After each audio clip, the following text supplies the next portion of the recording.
میری والدہ کی 4 بیٹیاں پیدا ہوئیں تو ہر روز میرے والد گھر میں جھگڑا کرتے۔ میرے والد اپنی مرضی کے مالک تھے، جب دل کرتا 4 پیسے کما لاتے، جب دل نہ کرتا تو نشہ کر کے پڑے رہتے۔ میری والدہ دن بدن بیمار پڑتی جا رہی تھی۔ ایک روز میرے والد نے گھر پر ایک بہت بڑا ہنگامہ کیا۔ اب کی بار میرے والد نے میری والدہ سے کہا، میں تمہاری 2 بیٹیوں کو بیچ آتا ہوں، جو پیسے ملیں گے ان سے ہم ایک اچھی زندگی گزار سکیں گے۔ اس روز میری والدہ یہ بات برداشت نہ کر سکیں اور اس جہان فانی سے کوچ کر گئیں۔ میں بہنوں میں سب سے بڑی تھی۔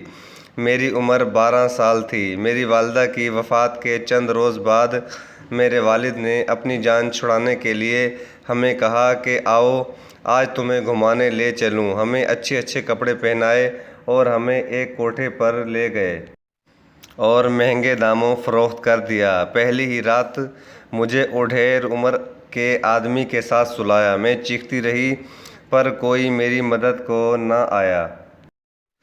اگلے روز میری 10 سال سے چھوٹی بہن کو 3 جوان لڑکوں کے حوالے کر دیا جو مردہ حالت میں پائی گئی۔ انہیں یہ سب کر کے ذرا بھی افسوس نہ ہوا۔ میری 8 سال اور 6 سال کی بہن کو بھی اسی طرح موت کے گھاٹ اتارا گیا، پر میری سانسیں چلتی رہیں۔ میں نے 20 سال اسی کوٹھے پر کام کیا۔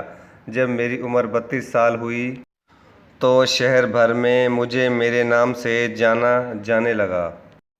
ایک دن مجھے بتایا گیا کہ فلاں جگہ پر کسی بہت امیر شخص کے بیٹے کی شادی ہے، وہاں ڈانس کرنے جانا ہے۔ میں اپنی ٹیم کے ساتھ وہاں پہنچ گئی اور ہم نے ناچ گانا شروع کر دیا۔ جب دلہے نے مجھے دیکھا تو دیگر مردوں کی طرح وہ بھی مجھ پر عاشق ہو گیا۔ اگلے روز اس کی بارات تھی، پر وہ ضد کرنے لگا کہ شادی کروں گا تو اسی طوائف سے کروں گا۔ جب بات پھیلی تو دلہے کا والد سامنے آ گیا۔ جب میں نے اس مرد کو دیکھا تو میری آنکھیں آنسوؤں سے بھر گئیں۔ وہ مرد کوئی اور نہیں، میرا باپ تھا۔ ہم 4 بہنوں کو بیچنے کے بعد میرے والد نے اس پیسے کو جوئے میں لگا کر ایک بڑا کاروبار شروع کیا، ایک اور شادی کی جس میں ان کی اکلوتی اولاد وہ لڑکا تھی۔ جو لڑکا مجھ سے شادی کی ضد لگائے بیٹھا تھا وہ میرا سوتیلا بھائی تھا۔ جب میں نے 20 سال بعد اپنے والد کو دیکھا تو اپنے والد کی جانب بڑھی اور کہا، ابا آپ ہمیں کہاں چھوڑ کر چلے گئے تھے؟ میرے والد نے مجھے پہچان لیا، مجھے دھکا دیا اور کہنے لگا، پتہ نہیں کون ہے یہ بدکار عورت، اسے یہاں سے نکالو۔ تب مجھ سے مزید برداشت نہ ہو سکا۔ میں نے سارے مجمع کے سامنے اپنے والد کی اصلیت چیخ چیخ کے بتا دی۔